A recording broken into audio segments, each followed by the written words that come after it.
فرشتے اللہ رب العالمین سے مغفرت اور بخشش کی دعا کرتے ہیں کہ پروردگار عالم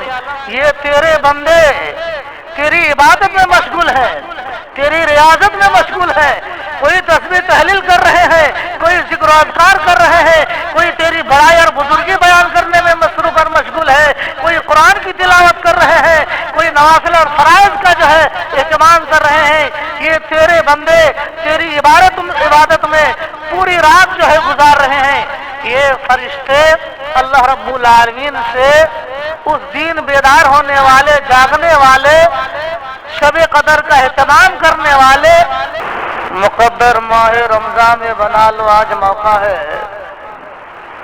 مقدر ماہ رمضان میں بنا لو آج موقع ہے، کہ دامن چاند تاروں سے سجا لو آج موقع ہے، نشے من باغ جنت میں بنا لو آج موقع ہے، کہ دامن چاند تاروں سے سجا لو آج موقع ہے، زکوٰۃ و فطرہ بھی لوگوں نکالو مال و دولت سے، زکوٰۃ و فطرہ بھی لوگوں نکالو مال و دولت سے، تمہیں کو دیکھتے ہیں یہ ضرورت مند حسرت سے، یتیموں کی میرے بھائی دعا لو آج موقع ہے، یتیموں کی میرے بھائی دعا لو آج موقع ہے، کہ دامن چاند تاروں سے سجا لو آج موقع ہے،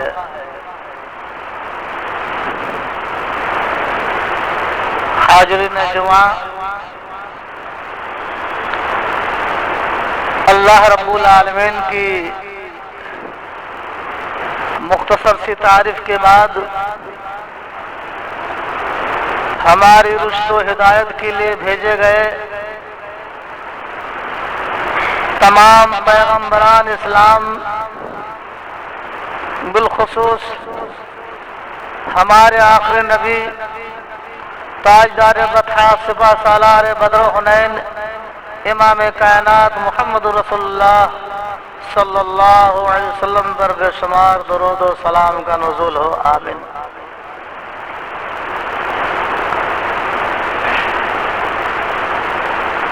حاضرین جمعہ، آج رمضان المبارک کا 16واں روزہ ہے۔ الحمدللہ اللہ رب العالمین کا ہم جتنا بھی شکریہ ادا کریں کم ہے کہ اللہ رب العالمین نے ہمیں اتنے دنوں کا روزہ رکھنے کی توفیق عطا فرمائی، اور ہم نے روزے کا بھی اہتمام کیا، افطاری کا بھی اہتمام کیا، پنجگانہ نمازوں کا ہم اہتمام کر رہے ہیں، جماعت کا اہتمام کر رہے ہیں، تراویح کا اہتمام کر رہے ہیں۔ ہم کو لگتا ہے کہ بہت سارے لوگ کثرت سے قرآن کی بھی تلاوت کرتے ہوں گے، اور کرنی چاہیے، جیسا کہ پچھلا خطبہ میں آپ لوگوں نے سنا تھا کہ قیامت کا دن قرآن بھی ہماری طرف سے گواہی دے گا، روزہ بھی ہماری طرف سے گواہی دے گا۔ یہ نیکیوں کے سمیٹنے اور بٹورنے کا ہی جو ہے مہینہ ہے۔ اللہ رب العالمین کی عبادت بندگی کر کے ہو، تسبیح تحلیل کر کے ہو، ذکر و اذکار کر کے ہو، اللہ رب العالمین کی بڑائی اور بزرگی بیان کر کے ہو، فرائض کا اہتمام کرتے ہو، نوافل کا التزام کرتے ہو، قرآن کی تلاوت کی صورت میں ہو، صدقات و خیرات کے ذریعے سے ہو، فقراء اور مساکین کی خبرگیری کر کے ہو، مساجد و مدارس کا خیال کر کے ہو۔ غرض یہ کہ یہ مہینہ نہایت ہی خیر و برکت کا مہینہ ہے۔ اس لیے ایک حدیث میں اللہ کے نبی محمد رسول اللہ صلی اللہ علیہ وسلم نے ارشاد فرمایا کہ جو اس مہینے کے خیر سے محروم رہ گیا وہ ہر طرح کی بھلائی سے محروم رہ گیا۔ آئیے میں نے خطبہ مسنونہ کے بعد سورۃ الدخان آیت نمبر 3 کی تلاوت کی ہے، اور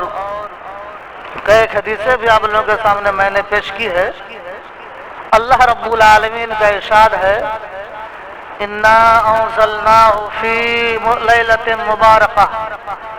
ہم نے قرآن کو بابرکت والی رات میں، مبارک رات میں، عظمت والی رات میں اتارا ہے۔ انا کنا منذرین، ہم ڈرانے والے ہیں۔ یہ آیت کریمہ کا ترجمہ ہوا، اس میں اللہ رب العالمین نے فرمایا کہ ہم نے قرآن کو نازل کیا ہے مبارک رات میں، عظمت والی رات میں، برکت والی رات میں ہم نے قرآن کو نازل کیا ہے۔ اور وہ برکت والی رات کس مہینے میں آتی ہے؟ اللہ رب العالمین کی مراد اس سے کون سا مہینہ ہے، کون سی رات ہے؟ اللہ رب العالمین نے اس مبارک رات کی وضاحت فرمائی ہے، اور اس مہینے، اس رات، وہ رات جس مہینے میں آتی ہے اس مہینے کی بھی اللہ رب العالمین نے وضاحت فرمائی۔ چنانچہ اللہ رب العالمین نے ارشاد فرمایا شہر رمضان الذی انزل فیہ القرآن ھدی للناس وبینۃ من الھدی والفرقان۔ اللہ رب العالمین نے فرمایا کہ اس قرآن کو ہم نے رمضان کے مہینے میں اتارا ہے، رمضان کے مہینے ہم نے قرآن کو اتارا ہے۔ ایک مختصر اعتراض ہو سکتا ہے کہ اللہ رب العالمین نے اس آیت کریمہ کے ذریعے سے ارشاد فرمایا کہ قرآن کو ہم نے یہ رمضان کے مہینے میں اتارا ہے اور مبارک رات میں اتارا ہے، جبکہ دوسری احادیث سے معلوم ہوتا ہے کہ پورے قرآن کا نزول آپ علیہ السلام کی زندگی میں ہوا، اور پورے قرآن کے نزول کی مدت 22 سال 22 مہینہ 22 دن ہے، کچھ لوگ سیدھا سیدھی 23 سال بھی بیان کرتے ہیں۔ تو 22 سال 22 مہینہ 22 دن یا لگ بھگ 23 سال کی مدت ہو، اتنی لمبی مدت میں قرآن کا نزول ہوا، اور اللہ رب العالمین نے یہاں فرمایا کہ ہم نے شہر رمضان میں اتارا ہے۔ مفہوم اور مطلب یہ ہے کہ پہلے آسمان میں لوح محفوظ سے سمائے دنیا میں اللہ رب العالمین نے ایک بارگی مکمل قرآن کو نازل فرمایا، اور پھر آپ علیہ السلام کو رمضان کے مہینے میں پورے قرآن کا دور کرایا جاتا تھا۔ اس اعتبار سے اللہ رب العالمین نے فرمایا کہ ہم نے قرآن کو رمضان کے مہینے میں اتارا ہے۔ اور رمضان کے مہینے میں کس رات کو اتارا؟ اللہ رب العالمین نے اس کی بھی وضاحت فرمائی کہ انا انزلناہ فی لیلۃ مبارکہ، کہ ہم نے قرآن کو برکت والی رات میں اتارا۔ اور پھر برکت والی رات سے کون سی رات مراد ہے؟ اللہ رب العالمین نے اس کی بھی وضاحت فرمائی۔ چنانچہ اللہ رب العالمین نے ایک مکمل سورہ ہی نازل فرمایا اس تعلق سے، انا انزلناہ فی لیلۃ القدر، کہ یقیناً ہم نے اس قرآن کو لیلۃ القدر میں اتارا ہے، شب قدر میں اتارا ہے، عزت والی رات میں ہم نے اتارا ہے، عظمت والی رات میں اتارا ہے، برکت والی رات میں اتارا ہے۔ وما ادراک ما لیلۃ القدر، اللہ رب العالمین نے اپنے نبی سے بھی فرمایا کہ اے محمد صلی اللہ علیہ وسلم، آپ کو کیا معلوم کہ لیلۃ القدر کیا ہے؟ لیلۃ القدر خیر من الف شہر، یہ لیلۃ القدر، شب قدر، 1000 مہینوں سے بہتر ہے۔ خیر من الف شہر، 1000 مہینوں سے بہتر ہے، یعنی 1000 مہینوں کی عبادت سے بھی بہتر یہ لیلۃ القدر یا شب قدر ہے۔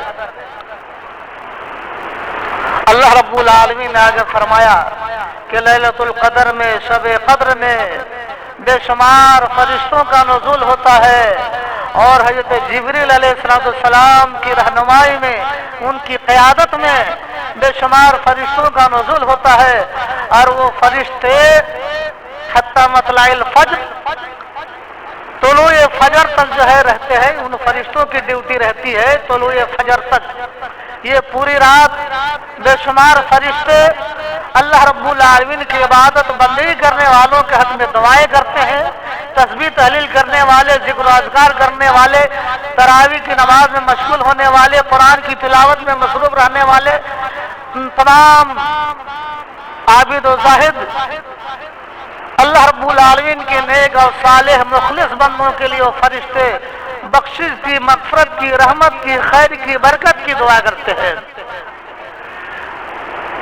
آفت اور بلا اور مصائب کے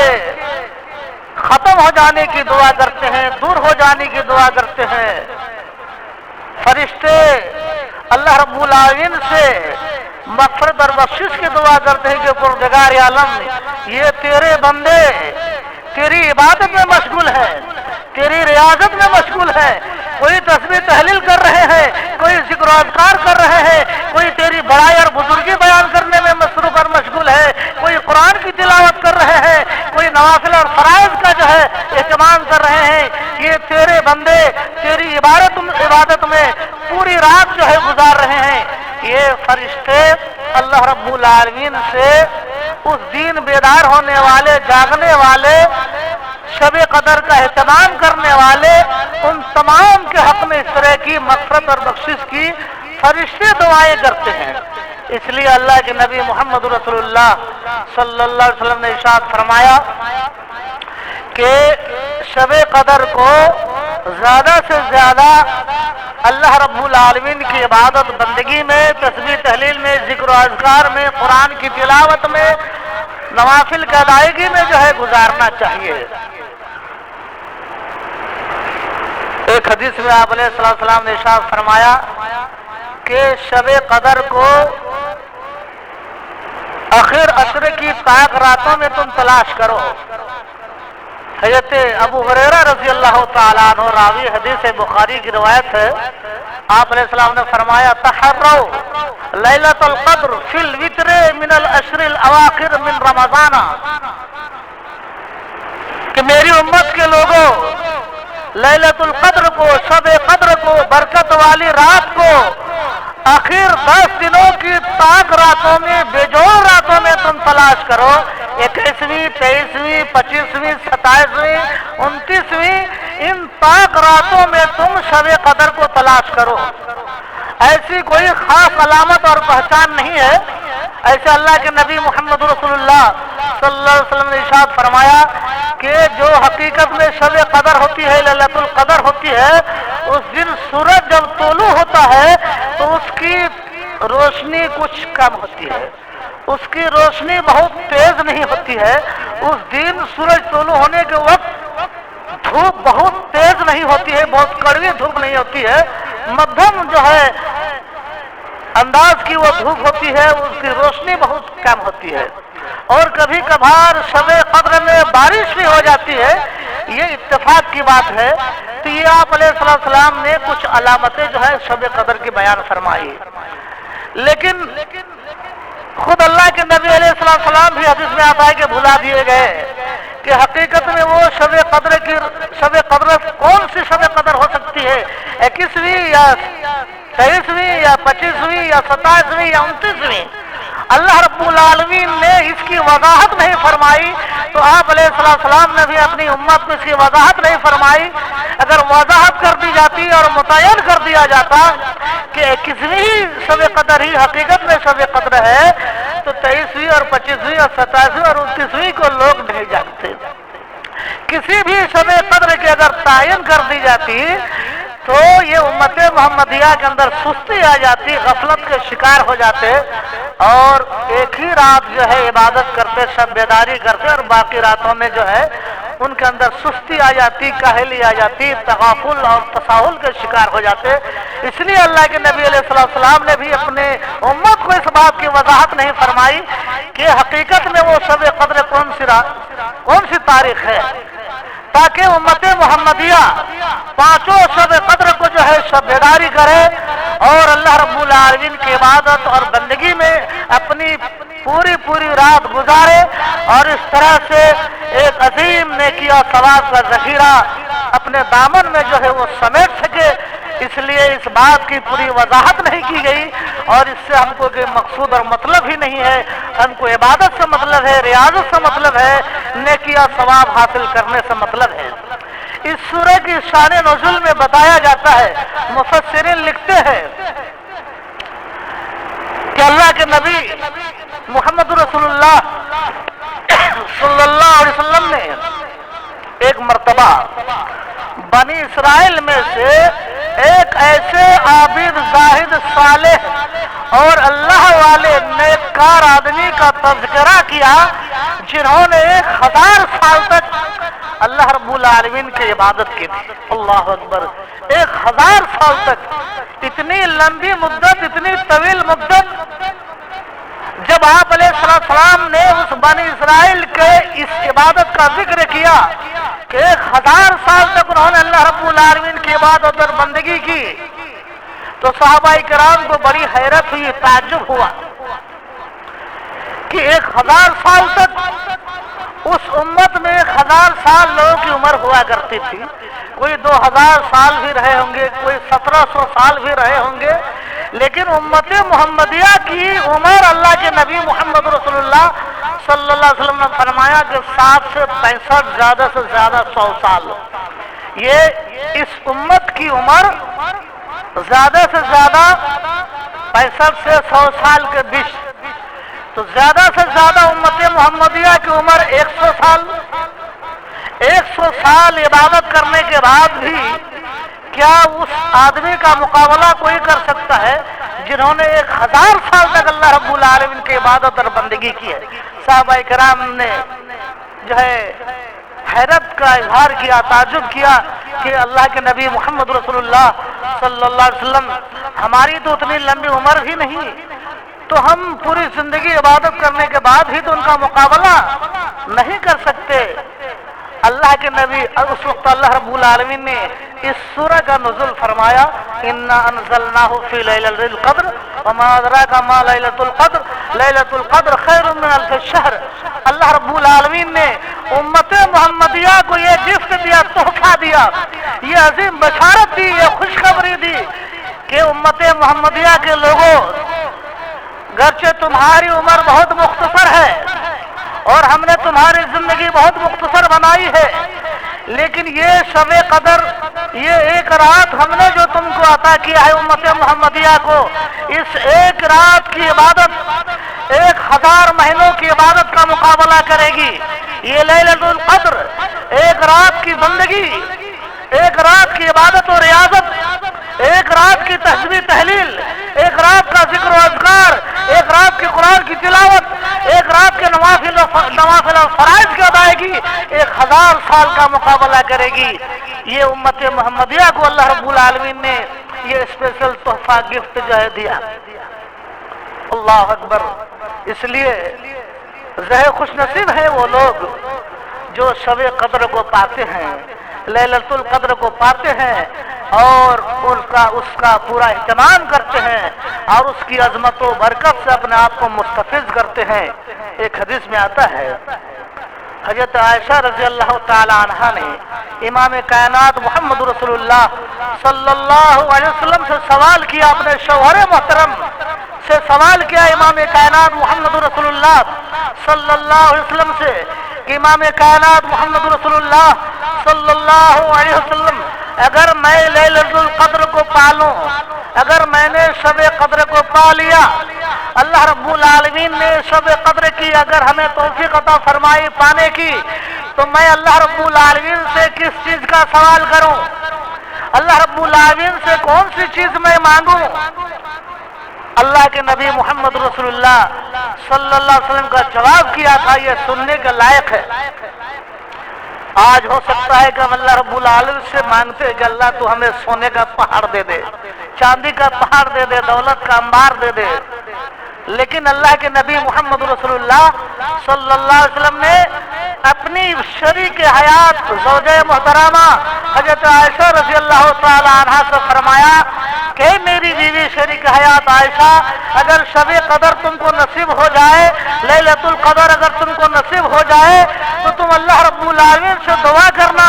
کہ اللہم انک عفو تحب العفو فاعف عنی، کہ پروردگار عالم تو معاف کرنے والا ہے۔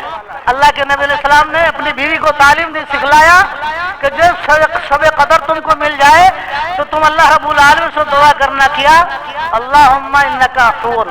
اے اللہ یقیناً تو گناہوں کو معاف کرنے والا ہے، درگزر کرنے والا ہے، مغفرت اور بخشش کرنے والا ہے۔ اللہم انکا عفو تحب العفو، اور تو معافی کو پسند کرتا ہے، فاعف عنی، بس تو میرے گناہوں کو معاف فرما،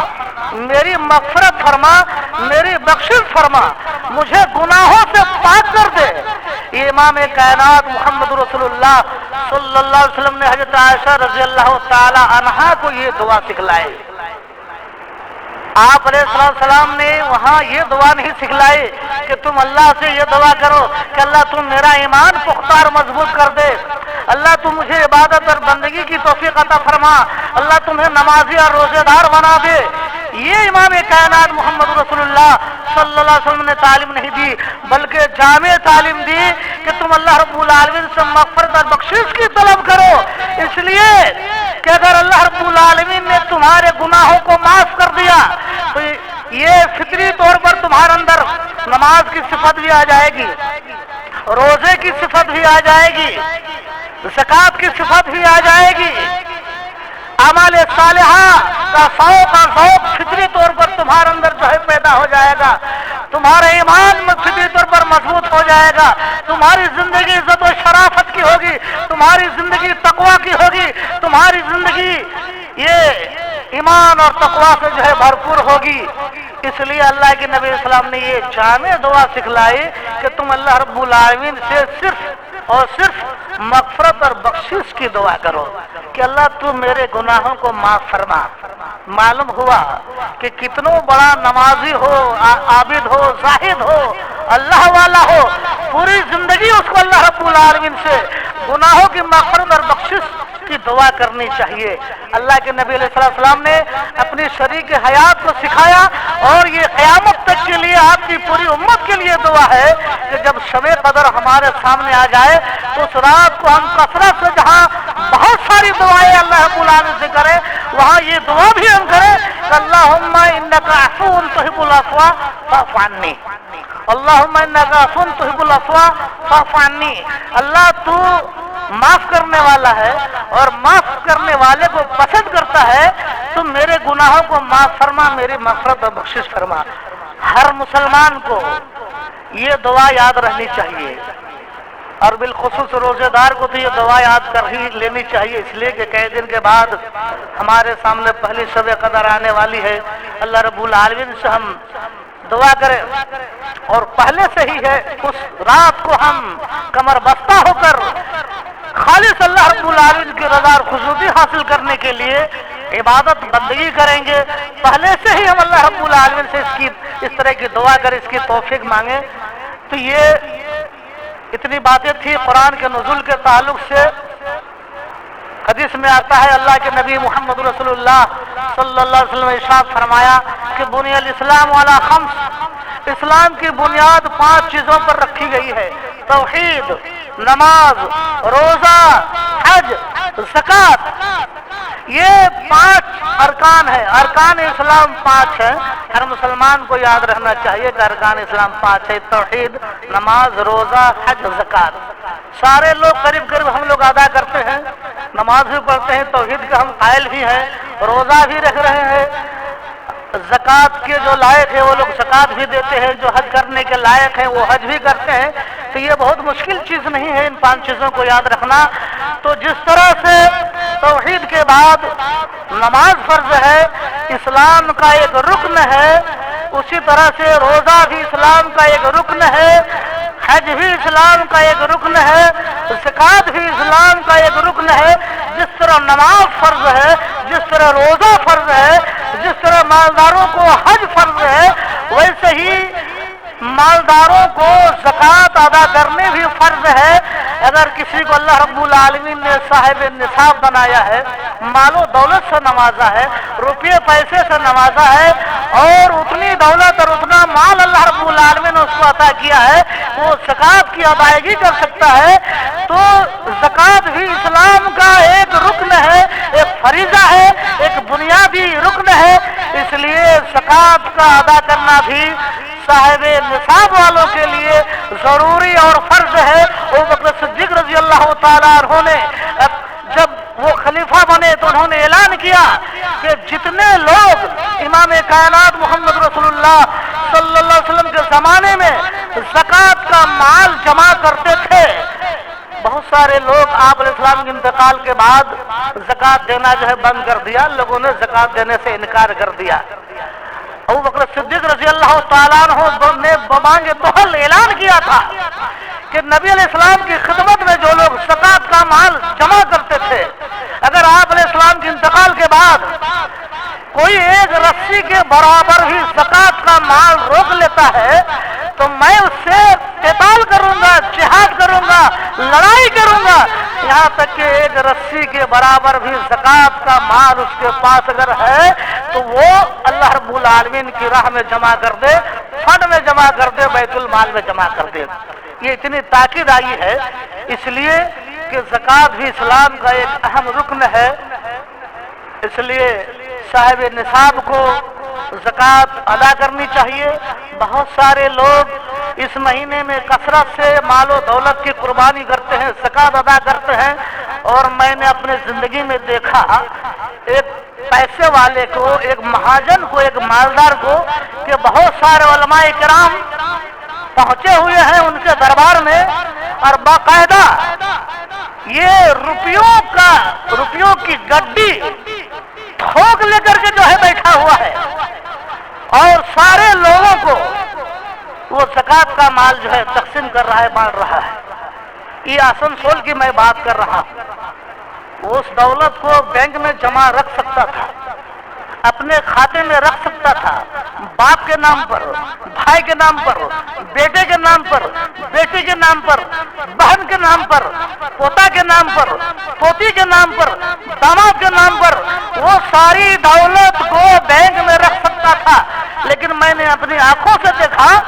کہ یہ روپیوں کی گٹھری لے کر کے بیٹھا ہوا ہے اور وہ صدقہ خیرات کر رہا ہے، زکات کا مال تقسیم کر رہا ہے۔ اور بھی کئی واقعات اس طرح سے میرے سامنے جو ہے گزرا ہے، وقت بہت مختصر ہے، چونکہ اسی زکات کے مال سے دین کا بہت سارا کام ہو رہا ہے، فقراء اور مساکین کی خبرگیری ہو رہی ہے، یتیموں اور بے سہاروں کی مدد ہو رہی ہے، اسی زکات اور صدقات و خیرات کے ذریعے سے دین کا کام ہو رہا ہے، اعلاء کلمت اللہ ہو رہا ہے، کتاب اللہ سنت رسول کے پرچار اور پرسار کا کام ہو رہا ہے، اور پوری کائنات میں اسی صدقات و خیرات اور زکات کے مال کے عوض یہ اسلام کا جو ہے بول بالا ہے، اور قرآن و حدیث کی تعلیم آج پوری کائنات کے اندر باقی ہے۔ اور اس طرح سے اسی صدقات و خیرات اور زکات کے مال سے مکاتب سے لے کر بڑے بڑے مکاتب، جامعات، کلیات، یونیورسٹی تک چلائے جاتے ہیں، اور دین کے رہنما، حافظ قرآن اور عالم دین تیار ہو رہے ہیں۔ اس لیے اہل نصاب کو اس کا خیال رکھنا ہی چاہیے۔ اس کے علاوہ اگر ہم زکات دینے کے لائق اور قابل نہیں ہیں تو اللہ کے نبی محمد رسول اللہ صلی اللہ علیہ وسلم، صحابہ کرام کثرت سے اس مہینہ میں جو بھی ان سے ہوتا صدقات و خیرات جو ہے کیا کرتے تھے۔ اس لیے جہاں ہم افطاری کا اہتمام کر رہے ہیں، روزے کا اہتمام کر رہے ہیں، روزے داروں کا اہتمام کر رہے ہیں، قرآن کی تلاوت کر رہے ہیں، ذکر و اذکار کر رہے ہیں، فرائض و نوافل کا اہتمام کر رہے ہیں، جماعت کا اہتمام کر رہے ہیں، تراویح کا اہتمام کر رہے ہیں، ہمیں اسی جگہ ان تمام چیزوں کو، ان تمام مستحقین کا بھی ہمیں خیال رکھنا ہوگا۔ اللہ رب العالمین سے ہم دعا کریں کہ اللہ رب العالمین ان تمام کہی ہوئی باتوں پر ہمیں عمل کرنے کی توفیق بخشے، آمین۔ بارک اللہ